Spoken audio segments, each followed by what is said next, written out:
तो इस रोमांचक कहानी की शुरुआत होती है सोफी और नोलन नाम के दो कपल को दिखाते हुए, जो फिलहाल किसी इंपॉर्टेंट काम के लिए बहुत ही अनजान फॉरेस्ट में आ चुके हैं। वहाँ पर तो एक छोटा लकड़ी का घर था जिसमें वो दोनों स्टे करने वाले होते हैं। एक्चुअल बात ये थी कि नोलन को बहुत ही इंपॉर्टेंट काम था उसकी न्यूज़पेपर वाली कंपनी के लिए, और उसे कुछ ऐसे आर्टिकल लिखने थे जो हंटिंग के ऊपर बेसिस हो, यानी कि पुराने जमाने के इंसान कैसे विदाउट रिसोर्सेज के फॉरेस्ट में अपना शिकार ढूंढते थे। अब ये सारी चीजों के ऊपर लिखने के लिए उसे पहले एक्सपीरियंस करना होगा। इसीलिए नोलन अपनी गर्लफ्रेंड को लेकर यहाँ पर आ गया ताकि वो कुछ दिन यहाँ पर बिताएंगे और वो खुद महसूस करेगा कि उसे क्या क्या करना है जो वो अपने आर्टिकल के अंदर लिख सकता था। अब एक्चुअल बात होती है कि नोलन बहुत सालों से शहर में ही रहता आ रहा है, इसीलिए उसे फॉरेस्ट में सरवाइव करने का कुछ नहीं पता। वहीं सोफिया इसी माहौल में पली बड़ी थी तो उसे बहुत नॉलेज होती है। एक्चुअल में उसके फादर एक हंटर हुआ करते थे और ये सारी हंटिंग स्किल्स जैसे कि तीर कमान चलाना या फिर बंदूक चलाना, ये सारी चीजें सोफिया को बहुत अच्छे से आती थी। लेकिन सोफिया ने साफ मना कर दिया था नोलन को कि वो उसके साथ नहीं जाएगी, क्योंकि उसने बहुत पहले ही शिकार करना छोड़ दिया था और अब वो बिल्कुल किसी की जान नहीं लेगी। ये सब तब हुआ जब सोफिया अपने फादर के साथ कई समय पहले फॉरेस्ट में गई थी शिकार करने के लिए। लेकिन जब वो एक हिरन को मारने जा रही थी तो उसकी मासूम आंखों को देखकर वो रुक गई और तब से उसने सारी हंटिंग छोड़ दी होती है। इनफैक्ट वो तो वेजिटेरियन में कन्वर्ट हो गई थी। सोफिया ने नोलन के साथ जाने से मना तो कर दिया था, लेकिन नोलन अकेले फॉरेस्ट में नहीं जा सकता, इसीलिए सोफिया ने अपने बचपन के एक दोस्त काइल को वहाँ पर बुला लिया होता है उसकी गर्लफ्रेंड के साथ। कुछ देर में काइल वहाँ पर पहुँच भी जाता है, लेकिन वो बोल रहा था कि मेरी गर्लफ्रेंड नहीं आ पाई, इसलिए तुम्हारी मदद करने के लिए सीधा मैं ही चला आया। काइल को भी थोड़ी मोड़ी हंटिंग की नॉलेज होती है जो नोलन की मदद कर सकता था उसके हंटिंग स्किल्स में। पहले तो नोलन को बो एंड एरो चलाने में प्रॉब्लम हो रही होती है, लेकिन जब उसे गन दी जाती है तो वो उसे अच्छी तरीके से हैंडल कर ले रहा था। यानी नोलन भी थोड़ी देर में रेडी हो जाएगा हंटिंग के लिए, लेकिन उन्हें शिकार अब अगले दिन के लिए जाना होगा। अब काइल उसी घर के अंदर उन लोगों के साथ रहने लगा था। कुछ देर तक तो सब कुछ ठीक होता है, सभी एक दूसरे से बातचीत कर रहे थे, लेकिन फिर पता चलता है कि सोफिया अपने बचपन के फ्रेंड काइल के साथ काफी कंफर्टेबल हो गई है। वो दोनों एक दूसरे से बातचीत करते हैं और काफी अच्छी तरीके से हैंग आउट कर रहे थे। अब यही चीजें देखकर नोलन को काफी जलन होने लगती है, क्योंकि सोफिया और काइल इतना ज्यादा क्लोजली आकर बात कर रहे थे जैसे लगता है कि उनके बीच तो कुछ चल रहा है। सोफिया भी ये नहीं जान पा रही थी कि लिमिटेशन उसकी क्या है, वो तो यही दिखा रही थी कि काइल उसका बचपन का दोस्त है और वो साथ में मजे कर रहे हैं। एक समय पर नोलन तो काफी गुस्सा हो गया और तुरंत ही कमरे के अंदर चला गया होता है। सोफी फिर बाद में उसे आकर बोलती है कि मैंने काइल को यहाँ तुम्हारी मदद के लिए बुलाया है और तुम इस तरीके से गुस्सा रहोगे तो कैसे चलेगा। नोलन ने क्लियर कर दिया कि मुझे काइल से थोड़ी प्रॉब्लम हो रही है क्योंकि वो तुमसे काफी क्लोज आ रहा है, पर सोफिया अब इस बात से नाराज हो गई कि वो ऐसा सोचता है। उसके बारे में जो भी था वो सोफिया ने पहले ही बता दिया होता है। बाद में नोलन फिर सोफिया को मनाने चला गया और कहने लगा कि मेरी गलतफहमी हो रही थी, लेकिन अचानक उन दोनों की बात के बीच काइल आ जाता है, जैसे वो जानबूझकर उनके बीच इंटरप्ट कर रहा है और झगड़ा लगाने की कोशिश कर रहा है। अब डिनर का टाइम आ चुका था तो तीनों टेबल के पास बैठे हुए होते हैं। अब काइल को लगता था कि सोफिया और नोलन सिर्फ गर्लफ्रेंड बॉयफ्रेंड है, लेकिन जब उसे ये पता चला कि वो दोनों एंगेज्ड हो चुके हैं तो काइल का एकदम से दिल ही टूट जाता है। वो तो सोफिया को बहुत अजीब नजर से ही देखने लगा था, पर यहाँ हमें एक्चुअल बात पता चली कि सोफिया अभी प्रेग्नेंट है, लेकिन ये चीजें अभी तक काइल को नहीं पता। शायद आगे चलकर ये पता चले तो उसका रिएक्शन कुछ अलग ही होगा। अब यहाँ खाना खाने के बाद सोफिया कमरे में चली जाती है और सिर्फ नोलन और काइल एक दूसरे से बात कर रहे थे। नोलन ने तो काइल से साफ कह दिया कि मुझे पहले ही पता है कि सोफिया और तुम जब टीनेजर थे तभी क्लोज आ चुके थे, और ये बातें सोफिया ने ही नोलन से बताई हैं। दरअसल ये वो समय था जब सोफिया और काइल टीनेजर हुआ करते थे और उस समय उन्होंने पहली बार ड्रिंक कर ली थी। उन दोनों को बिल्कुल भी होश नहीं रहा और फिर वो एक दूसरे से फिजिकल हो गए। काइल एकदम चौंक जाता है कि आखिर नोलन इतनी ज्यादा श्योरिटी से ये कैसे कह दे रहा है। नोलन भी अब कमरे में जाकर सोफिया के साथ सोता है और उसने ये कन्फेस किया कि मैंने काइल को सारी बातें सच सच बता दी हैं। अब सोफिया के दिमाग में कुछ तो अजीब बातें चल रही थी जो थोड़ी देर में पता चलने वाली हैं। अगले दिन का समय होता है तो नोलन और काइल शिकार के लिए निकल रहे होते हैं। अब सोफिया ने पता नहीं क्यों काइल को एक बंदूक की गोली दी सेफ्टी के लिए, और नोलन को तो वो बो एंड एरो दे देती है जो कि उसे चलाने भी अच्छे से नहीं आता। पर फिलहाल नोलन इन चीजों पर ध्यान नहीं देता और काइल के साथ फॉरेस्ट में जाने लगता है। दोनों अब अलग अलग जगहों पर ट्रेवल करने लगे थे और पुराने तरीकों की मदद से शिकार करने का ट्राई करते। बहुत ज्यादा देर तक चलने के बाद नोलन जब थक जाता है तो दोनों एक जगह पर बैठकर थोड़ा सा रेस्ट करते हैं। अब नोलन ने तो तुरंत ही काइल से माफी मांग ली कल रात जो भी हुआ था। ये इसलिए क्योंकि काइल यहाँ पर उसकी मदद करने ही आया था और नोलन ने तो कल रात उसकी उल्टा बेइज्जती ही कर दी थी। काइल भी शायद उसकी अपोलॉजी को एक्सेप्ट कर लेता है और अब वो दोनों निकल पड़े थे अपने शिकार के लिए। रास्ते में काइल नोलन को बता रहा था शिकार के बारे में कि कैसे उन्हें आइडेंटिफाई करना है कि कौन सा जानवर उनके आसपास हो सकता है। अब कुछ ही देर बाद पता चला कि सामने की तरफ एक हिरन मौजूद है जो लगातार उन्हें देख रहा था और अभी इस हिरन को पता नहीं है कि उसका शिकार होने वाला है। नोलन ने खुद एक्सपीरियंस करने के लिए सबसे पहले अपनी गन निकाली और सीधा उस हिरन की तरफ पॉइंट आउट कर दिया। वो चाहता था कि वो गोली चलाकर ये देखे कि जानवर को मारने पर कैसा लगता है, लेकिन नोलन के अंदर इतनी हिम्मत ही नहीं थी कि वो ट्रिगर दबा पाता। सेम उसकी हालत वैसे ही हो गई थी जैसे सोफिया ने बताया होता है, यानी वो बिल्कुल भी हिरन के मासूम चेहरे को देखकर गोली दबा ही नहीं पा रहा था। काइल उसे और ज्यादा प्रेरित करता है गोली चलाने के लिए, लेकिन नोलन में अब बिल्कुल भी हिम्मत नहीं बची थी। वो बहुत कोशिश करने के बाद खुद को बैकआउट कर लेता है, पर यहाँ काइल रुकने वाला नहीं था। उसने तुरंत ही अपना बो एंड एरो निकाला और सीधा निशाना लगाकर उस हिरन को मार दिया। पहले तो वो हिरन तड़प रहा होता है तो काइल ने दूसरी तीर भी उसे मार दी, लेकिन अभी भी वो हिरन मरा नहीं था। अब काइल तो काफी ज्यादा फ्रस्ट्रेट हो चुका होता है और अब वो एकदम पास आ गया हिरन के। नोलन को तो अभी भी काफी हिचकिचाहट हो रही थी कि वो क्या कर रहा है। दूसरों की जान लेना पहले उसकी आदत नहीं थी, लेकिन जब वो उसे इतने पास से देख रहा है तब जाकर उसे एहसास हो रहा था कि किसी की जान लेना कितना मुश्किल है। काइल ने तो उसे एक बात बताई कि किसी भी जानवर को तड़पते रहने से अच्छा उसे मुक्ति दे देनी चाहिए, यानी कि काइल के बोलने का साफ मतलब था कि उस हिरन को खत्म कर देना चाहिए। तुरंत ही वो उसे मारने जाता तभी अचानक उन्हें एक और हिरन दिखाई दिया। वो हिरन लगातार ये सारी चीजें देख रहा था। काइल को ये आया कि मैं उस दूसरे हिरन को भी मार दूंगा। नोलन तो उसे मना कर रहा था क्योंकि इसकी कोई जरूरत नहीं, उसे भले ही शिकार करना देखना था, लेकिन उसे जो इन्फॉर्मेशन चाहिए थी वो उसे मिल गई होती है। पर काइल मानो बिल्कुल भी किसी की सुनने वाला नहीं था और दूसरे वाली हिरन पर शूट कर दिया। अब गोली तो उसके बॉडी पर लगती है, लेकिन प्रॉपर स्पॉट पर नहीं लगी जहाँ काइल निशाना लगा रहा था। वो उसके पिछले वाले हिस्से पर लग गई होती है, जिससे दूसरा हिरन मरा नहीं और वहाँ से तुरंत ही भागने लगा। वो जहाँ जहाँ जा रहा था खून के धब्बे वहाँ पड़ते जा रहे थे और काइल उसी को फॉलो करते हुए आगे बढ़ता चला गया। नोलन उसे हर बार बैकआउट करने के लिए बोलता है क्योंकि वो तो पहले से ही फॉरेस्ट में जाने से डरता था। सिर्फ अपने काम के सिलसिले में वो ये सारी चीजें कर रहा है। काइल अब बिल्कुल भी नोलन की बात नहीं मान रहा था और अब वो ट्रेवल करते हुए जब आगे जाते हैं तो अचानक उन दोनों की आंखें खुली की खुली रह गईं, क्योंकि जो दूसरा हिरन था वो मरा पड़ा हुआ होता है और एक खतरनाक भेड़िया उसकी बॉडी को खा रहा था। उन दोनों को देखने के बाद वो भेड़िया भी एकदम चौकन्ना हो गया। काइल भी एकदम शॉक में होता है क्योंकि उसने भेड़िए आज तक इस इलाके में देखे ही नहीं। आखिर ये कहाँ से आ गया उसे कुछ आइडिया ही नहीं था। वहीं नोलन की हालत इतनी खराब थी कि वो वहाँ से भागने की कोशिश करने वाला था, पर काइल उसे रुकने के लिए कहता है क्योंकि इससे भेड़िया हम पर हमला कर देगा। नोलन के तो पसीने ही छूटने लग गए थे और वो सोच रहा था कि क्या किया जाए। काइल उसे इशारों में बताता है कि ये एक शिकारी है और अगर हम जरा भी मूवमेंट करेंगे तो ये हम पर हमला करने जरूर आएगा। काइल चोरी चुपके अपनी बंदूक निकालने का ट्राई कर रहा था, लेकिन वो उसके पीछे वाले बैकपैक पर अटक जा रही थी, यानी गन को निकालने के लिए उससे टेढ़ा होना ही पड़ेगा। अब वो भेड़िया भी जिसने हिरन को मार दिया होता है वो धीरे धीरे आगे बढ़ने लगा। नोलन जो एकदम घबरा गया था वो बिल्कुल भी वेट नहीं कर सकता था। उसने तुरंत ही काइल की मदद की पीछे अटके हुए बंदूक को निकालने के लिए, लेकिन बेचारे तब तक नोलन के ऊपर उस खतरनाक भेड़िया ने हमला कर दिया था। वो इतनी तेजी से नोलन पर झपटता है कि अपने नुकीले दांत उसके बॉडी में गड़ाने लगा। बेचारा नोलन चिल्ला रहा था और काइल की मदद मांग रहा था। काइल भी अपनी बंदूक निकालकर गोली जल्द से जल्द भरने लगता है ताकि वो उस भेड़िया को खत्म करके नोलन को बचा ले, लेकिन तभी अचानक उसे साइड से कुछ आवाजें आईं।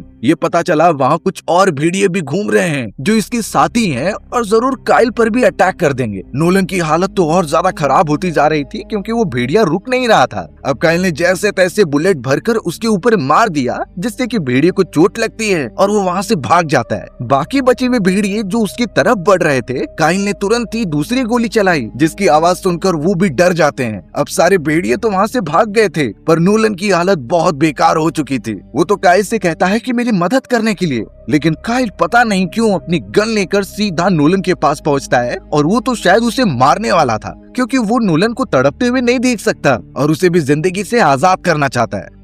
लेकिन नोलन खुद ही कह रहा था कि मैं ठीक हूँ, सिर्फ मुझे मेडिकेशन की जरूरत है। देखकर ऐसा लग रहा था कि काइल जानबूझकर चाहता है कि नोलन मर जाए ताकि सूफी के साथ उसका रास्ता क्लियर हो सकता था। इसलिए अब काइल ने एक टफ डिसीजन लिया और सीधा नोलन को वहीं छोड़कर भाग जाता है। नोलन लगातार चिल्लाता रहा और मदद की भीख मांगता है, लेकिन काइल पीछे मुड़कर देखता ही नहीं। ऐसा लग रहा होता है कि ये सारी चीजें काइल का एक सिर्फ प्लान था। वहाँ काइल के भी पसीने छूट रहे थे कि आखिर उसने क्या कर दिया, लेकिन अब उसने जो डिसीजन लिया होता है वही फॉलो करके सीधा वहाँ से वुडन हाउस में आ गया जहाँ वो रुके हुए थे और सारी बातें सोफिया को बता दी कि कैसे नोलन के ऊपर कई भेड़ियों ने हमला कर दिया था और उसे घायल कर दिया है। काइल इतना ज्यादा खुद को बेचारा दिखा रहा था कि वो डर कर वहाँ से भाग गया और उसे बिल्कुल अंदाजा नहीं है कि नोलन बच पाया भी है कि नहीं। सोफिया ये सुनने के बाद एकदम से चौंक जाती है और समझ नहीं पा रही थी कि नोलन को कैसे बचाएं। वो अब सिर्फ इतना पूछती है कि नोलन जिंदा है कि नहीं, पर काइल की तरफ से कुछ सिक्योरिटी वाला जवाब नहीं आता, जिस पर शायद सोफिया समझ गई थी। पर अब वो बिल्कुल भी वेट नहीं कर सकती थी और इसीलिए वो सारे इक्विपमेंट जमा करती है और एक मोटरसाइकिल पर बैठकर निकलने लगती है नोलन को बचाने के लिए।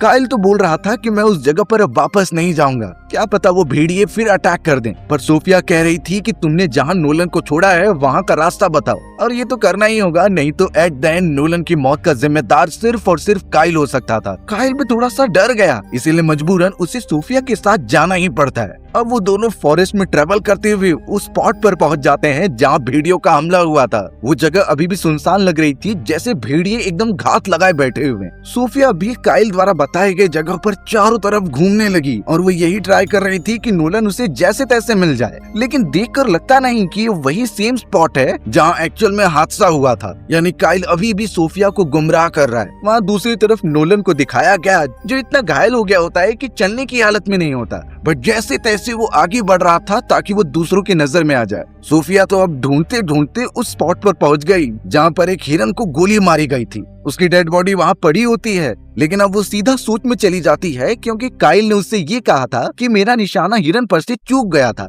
फिर आखिरकार ये हिरन की बॉडी में कैसे गोली लगी है और ये मर कैसे गया। अब तो सोफिया को एक तरीके से काइल पर ही शक होने लगा होता है। सोफिया तो अब पूरा काइल के ऊपर ही शक करने लगी थी कि इसने ही जानबूझकर नोलन को वहाँ मरने के लिए छोड़ दिया होगा, या ये भी हो सकता है कि काइल ने ही ये सारी चीजें की। सोफिया तो बार बार काइल से कई सारे सवाल पूछती रहती है, लेकिन काइल उसका कुछ जवाब नहीं देता और अंत में सिर्फ इतना कहता है कि नोलन तुम्हारे लायक नहीं है, तुम उससे अच्छा डिजर्व करती हो। ये बातें सुनकर तो सोफिया का खून खौलने लगा और वो ये बात समझ चुकी थी कि काइल का इस सारी चीजों के पीछे हाथ हो सकता है, पर फिलहाल नोलन की जान बचाना बहुत जरूरी था। इसलिए सोफिया काइल को गुस्से में एक थप्पड़ मारती है और वहाँ से तुरंत ही अपने मोटरसाइकिल की तरफ भागकर जाती है ताकि वो नोलन को बचा ले। अब सोफिया जब थोड़ा आगे ही बढ़ रही थी तो उसे कुछ भेड़ियों के पैरों के निशान दिखाई दिए। वो निशान तो कई सारे भेड़ियों के झुंड के होते हैं, जिससे सोफिया समझ गई कि नोलन की जान अभी भी खतरे में है। इसलिए वो जरा भी वेट किए बिना उसी पैरों के निशान को फॉलो करने लगी। वो अपने मोटरसाइकिल को भी जोर से भगा रही थी और अचानक उसे नीचे की तरफ नोलन की बॉडी दिखाई दी, जिसके ऊपर ऑलमोस्ट उसने मोटरसाइकिल चढ़ा दी होती है, लेकिन जैसे तैसे उसने ब्रेक मारते हुए टर्न ले लिया। अब ये सारी चीजें इतनी फास्ट करने के बाद उसका बैलेंस नहीं बन पाता और उसकी मोटरसाइकिल सीधा जाकर उस पेड़ से टकरा जाती है। इन सारी चीजों से सोफिया काफी नीचे गिरने लगी और उसे पूरी बॉडी पर बहुत चोट भी लगती है। यानी वो यहाँ नोलन को बचाने आई थी, लेकिन अब खुद खतरे में फंस गई है। दूसरी तरफ काइल भी अपनी मोटरसाइकिल लेकर वहाँ पहुँच रहा था, लेकिन वो देखता है कि फ्यूल खत्म हो गया है। उसके पास एक बोतल फ्यूल मौजूद था, तो वो कंटेनर के अंदर लगातार उसे भरने लगा। अब थोड़ी देर तक वो इन चीजों में बिजी रहता है, पर अचानक उसे किसी के गुर्राने की आवाज आई। पता चला कि साइड में वही भेड़िए आ चुके हैं, जिनकी नजर अब सीधा काइल के ऊपर है। काइल तुरंत ही घबरा जाता है और अपनी बंदूक निकालने का ट्राई करता है, लेकिन उसके अंदर तो बुलेट्स बची ही नहीं थी। यानी अब उसके पास अपनी प्रोटेक्शन के लिए ज्यादा सामान नहीं है, सिर्फ एक बो एंड एरो है, जिनकी एरो कभी भी खत्म हो सकती है। नोलन तुरंत ही बो एंड एरो लेकर पेड़ के पीछे तो छुप जाता है और वो सोच रहा था कि भेड़िया जैसे ही पास आएगा तो वो उस पर चला देगा, लेकिन एक भेड़िया उससे बचकर सीधा उसके पैर पे हमला करता है। नोलन उसे हटा ही रहा था, तभी दूसरे वाले ने आकर उसके गले पर काट लिया। काइल उसे हटा ही रहा था, लेकिन दूसरे ने आकर तुरंत उसके गले पर काट लिया। उनकी बाइट इतनी ज्यादा खतरनाक होती है कि काइल हिल भी नहीं पाता, पर जैसे तैसे उसने चाकू से एक भेड़िए को जख्मी कर दिया था, तो वो वहाँ से भाग गए थे। वहाँ जितने भी और भेड़िए होते हैं वो अब आसपास मंडराने लगे, क्योंकि वो एक अच्छे मौके का वेट कर रहे थे कि काइल पर हमला करके उससे मार दिया जाए। अब काइल जो तड़प रहा था, जैसे तैसे उसे अचानक याद आया कि एक गोली उसके पास मौजूद है जो सोफिया ने उसे इमरजेंसी कंडीशन पर दी थी। तुरंत ही काइल ने वो बुलेट निकाल कर अपने बंदूक में डाल दी, लेकिन एक समय पर लग रहा था कि वो खुद को मारकर अपने आप को मुक्ति देना चाहता है। पर तभी एक भेड़िया जैसे ही भागकर वहाँ पर आया तो वो उस पर शूट कर देता है। यानी अभी भी काइल के अंदर वो होप बाकी है कि उसे अपनी जान बचानी है। अब हमें सोफिया दिखाई गई जो उस एक्सीडेंट के बाद काफी ज्यादा घायल हो चुकी थी, लेकिन जब वो अपने सेंसेस में आती है और नोलन को बचाने जा रही थी तभी एक दूसरे भेड़िए ने उस पर हमला कर दिया। उससे बचने के चक्कर में सोफिया एक ढलान के नीचे गिरने लगी। उसे इतनी ज्यादा चोट लगती है कि वो सह नहीं पा रही थी और जब वो काफी दूर निकल गई होती है तो खुद को संभालने की कोशिश कर रही थी। बट यहाँ तुरंत ही पता चला कि सोफिया का एक हाथ टूट चुका है, यानी उसके पास जो बो एंड एरो थी उससे वो अपनी प्रोटेक्शन भी नहीं कर सकती। सोफिया जब अपने चारों तरफ देख रही थी तो उससे वो भेड़िया दिखाई नहीं देता। अब उसके हाथ के साथ साथ कई जगहों पर चोट लगी होती है और हाथ टूटने की वजह से वो बो एंड एरो चला ही नहीं सकती, लेकिन फिर भी जैसे तैसे वो ऊपर की तरफ चढ़ने लगी और देख पाती है कि पहला वाला भेड़िया मरा पड़ा हुआ है, क्योंकि गिरते समय सोफिया ने बड़ी चालाकी से अपना चाकू निकाल लिया था और उस भेड़िए की बॉडी में सही जगह पर मार दिया, जिससे वो बिल्कुल भी हिल नहीं रहा है। यानी अब उससे कोई खतरा तो नहीं है और वो नोलन को वहाँ से लेकर जा सकती है। पर जैसे ही वो दूसरी तरफ देख रही थी तो एक और भेड़िया उससे देखकर गुर्रा रहा था, यानी वो भी अटैक करने के एकदम मूड में आ चुका है। सोफिया पहले तो डर रही थी, लेकिन फिर शांति से एकदम खड़े हो जाती है। उसे पता था कि अगर वो कुछ नहीं करेगी तो वो भेड़िया उसे मार ही देगा, पर यहाँ उसका हाथ भी उसका साथ नहीं दे रहा होता क्योंकि वो टूट चुका होता है और वो अच्छी तरीके से एरो को नहीं पकड़ पाएगी। पर अगर कभी ऐसी कंडीशन में आप फंस जाओ जहाँ आपके सामने एक खतरनाक भेड़िया मौजूद है और आपके पास कोई एडवांस वेपन नहीं है जिससे आप भेड़ियों को मार सको, तो फिर इस तरीके के खतरनाक शिकारी जानवरों से बचा कैसे जाए। अब इस पर वाइल्ड लाइफ एक्सपर्ट द्वारा बताए गए कुछ तरकीब आ जाती हैं जो अगर हम बारीकी से फॉलो करेंगे तो उस जैसे खतरनाक भेड़िए से आसानी से बचा जा सकता है। सबसे पहली बात हमें समझ लेनी है कि भेड़िए जैसे खतरनाक जानवर बहुत ही ज्यादा एग्रेसिव होते हैं। वो किसी भी तरीके के शिकार के ऊपर झपट्टा मारकर अपने नुकीले नाखून और नुकीले दांत से उनकी चमड़ी को फाड़ सकते थे, लेकिन बहुत सारे केसेस में ये देखा गया है कि इस तरीके के जानवरों को अगर थोड़ा डरा दिया जाए किसी भी तरीके की आवाज या फिर अपने बड़े साइज की वजह से, तो ये बिल्कुल भी अटैक नहीं करते और वहाँ से दूर भाग जाते हैं। जिस तरीके से हमने इस कहानी में ही नोटिस किया कि बंदूक की आवाज सुनकर वो वहाँ से दूर चले जा रहे थे। तो अगर हमारे पास कोई गन नहीं है तो हम अपनी आवाज का यूज कर सकते हैं। हमें इतने जोर और काफी वियर्ड तरीके से चिल्लाना है जिससे कि जो भी भेड़िया हमारी तरफ अटैक करने के लिए बढ़ रहा है वो थोड़ी देर तक डरने लगे। और इसके बाद हमें अपनी प्रोटेक्शन के लिए कुछ पत्थर या फिर लकड़ी के टुकड़े उठा लेने हैं जो लगातार उनकी तरफ मारते ही रहने। याद रहे आपको बिल्कुल भी रुकना नहीं है और पीछे नहीं मुड़ना है, क्योंकि इन शिकारी जानवरों के ऊपर से अगर आप नजर दूर करते हैं तो ये उन्हें एक गोल्डन अपॉर्चुनिटी देखकर आप पर झपट्टा मार देंगे। यानी पहली वाली टेक्निक में हमें लगातार आवाज निकालते हुए पत्थर उनके ऊपर मारते रहना है। इससे बहुत ज्यादा चांसेस बढ़ जाएंगे कि भेड़िया आप पर अटैक करने के बजाय वहाँ से भाग जाएगा। और अब दूसरी टेक्निक आती है इन सारी खतरनाक जानवरों का शिकार करने का पैटर्न। ध्यान से देखा जाए तो भेड़िया और लायन जैसे शिकारी उसी पर झपट्टा मारते हैं जो एकदम तरोताजा और एकदम फिट हो। यानी अगर हमारे बॉडी से बहुत ज्यादा बदबू आएगी तो वो पहले ही हमारे पास नहीं आएंगे। इसके लिए हमें थोड़ा सा गंदगी अपने बॉडी पर लगानी होगी, चाहे ये फॉरेस्ट में मिलने वाले किसी भी जानवर के वेस्ट प्रोडक्ट हो या फिर हमारा खुद का ही वेस्ट प्रोडक्ट हो। बस एक बात ध्यान में रखनी है कि हमें अपनी जान बचानी है तो ये करना ही होगा। और अब आखिरी टेक्निक आती है कि आप उन शिकारियों से लड़ना ही स्टार्ट कर दीजिए, पर याद रखना है अपने हाथ में कोई लकड़ी या फिर कोई लंबी चीज रखिए जिससे कि आप उस भेड़ियों से डिस्टेंस बनाए रखें। अगर इन सारी टेक्निक्स को एक साथ कंबाइन कर दिया जाए तो एक फुल प्रूफ प्लान बन सकता है किसी भी जंगली जानवर से बचने का, लेकिन सिर्फ ये भेड़ियों और उसके जितने जानवर पर ही काम करेगा। बहुत बार देखा गया है कि लायन और टाइगर के अगेंस्ट ये टेक्निक बिल्कुल भी असरदार नहीं होती, क्योंकि वो इतने ज्यादा बड़े और खूंखार होते हैं कि इनका कुछ फर्क ही नहीं पड़ता। पर अब यहाँ बेचारी सोफिया को देखकर लग नहीं रहा था कि वो ये सब सरवाइव कर पाएगी। एक तो उसका बॉडी पेन बढ़ता जा रहा होता है और वही भेड़िया उसके सामने खड़ा था जो अटैक करने के लिए एकदम रेडी है। लेकिन सोफिया ने जैसे तैसे अपने टूटे हुए हाथ को एकदम से सीधा किया और अपने पैरों की मदद से खींचने लगी। थोड़ी देर की मेहनत के बाद आखिरकार उसका हाथ एकदम पोजीशन पर आ जाता है और उसने अपने बो एंड एरो निकालकर उस पर शूट करना स्टार्ट कर दिया। पहले कुछ एरोस तो उस भेड़िए पर लगते ही नहीं, क्योंकि वो बहुत तेजी से यहाँ वहाँ भाग रहा था। ऐसे कोई भी उस पर निशाना लगा ही नहीं पाएगा। सोफिया के पास जितने भी एरोस बचे हुए थे वो एक एक करके खत्म हो गए उस भेड़िए को मारने के चक्कर में। पर अब उस भेड़िए को भी एक अच्छा मौका मिल जाता है जो सीधा आकर उस पर झपट्टा मार दे रहा था। वो सोफिया को और भी अलग अलग जगहों पर काट कर डैमेज प्रोवाइड करता है। कुछ देर तक सोफिया चिल्लाते रह गई, लेकिन उसे समझ में आ गया था कि यहाँ उसकी मदद करने वाला कोई नहीं है और अगर वो लेट करेगी तो हो सकता है कि नोलन भी मर जाए। सोफिया ने तुरंत ही अपने हाथ में चाकू ले लिया होता है और बिना देरी के उस भेड़िए की बॉडी में मारने लगी। लगातार हमला करने के बाद जब वो भेड़िया काफी घायल हो जाता है तो वो खुद ही सोफिया को छोड़कर दूर चला गया था और देखकर लगता नहीं कि वो वापस आने वाला है। सोफिया अब इतना घायल होने के बावजूद भी ऊपर की तरफ चढ़ती है ताकि वो नोलन को जैसे तैसे बचा ले। वो देख पा रही थी कि नोलन एकदम बेहोशी की हालत में लेटा हुआ है, लेकिन उसकी सांसें अभी भी चल रही थीं। सोफिया ने तुरंत ही नोलन को उठाया और उसे सपोर्ट करते हुए जब आगे बढ़ती है तो दोनों ही देख पा रहे थे कि पेड़ के सामने काइल की डेड बॉडी पड़ी हुई है। यानी कि काइल अंत तक लड़ता रहा उन भेड़ियों से, पर भेड़ियों ने उस पर जरा भी रहम नहीं दिखाई और उसके बॉडी के अलग अलग जगहों पर काट दिए होते हैं। काइल की बॉडी इतनी खराब हो चुकी होती है कि वो देखने लायक नहीं थी, पर अब सोफिया को अपनी और नोलन की जान बचानी है। उसे अब सामने काइल की मोटरसाइकिल दिखती है जिसमें फ्यूल तो नहीं था, पर लकीली जो गैलन गिरा होता है नीचे उसके अंदर थोड़ा फ्यूल मौजूद होता है। तो सोफिया ने तुरंत ही वही उठाकर फ्यूल भरना स्टार्ट कर दिया। थोड़ी देर में मोटरसाइकिल भी चालू हो जाती है और अब लग रहा था कि सोफिया नोलन को बचाकर लेके चली जाएगी, पर उन दोनों की इतनी बुरी हालत हो चुकी थी कि शायद वो वापस इस जगह पर कभी नहीं आएंगे। उस मोमेंट पर सोफिया को समझ में आ गया होता है कि सारी चीजें काइल नहीं की थी। वो शुरुआत से ही नोलन को रास्ते से हटाना चाहता था, इसलिए उसने ये गेम खेला। सोफिया का पास्ट में भले ही काइल के साथ रिलेशन था, लेकिन नोलन के साथ आने के बाद उसने सारी बातें उसे साफ साफ बता दी होती हैं और एक समय पर तो नोलन ने भी एक्सेप्ट कर लिया था। पर अब जो चीजें यहाँ पर हुई हैं इतनी बुरी तरीके से, लगता नहीं कि सोफिया अब नोलन को कभी छोड़ कर जाएगी और ना ही किसी ऐसे फ्रेंड पर भरोसा करेगी जो उसका बहुत पुराना दोस्त है। बेचारों की जिंदगी शायद इसी डिसेबिलिटी में निकल जाएगी और हमारी कहानी यहीं पर इस तरीके से खत्म हो जाती है। सो व्यूअर्स, अगर आपको मेरा नरेशन 1% भी अच्छा लगा ना तो वीडियो को लाइक एंड चैनल को सब्सक्राइब जरूर कर देना। ऐसे ही बहुत सारी कहानियां आने वाली हैं, तो चैनल से जुड़ जाओ और मिलते हैं एक नई कहानी में। तब तक के लिए बाय बाय।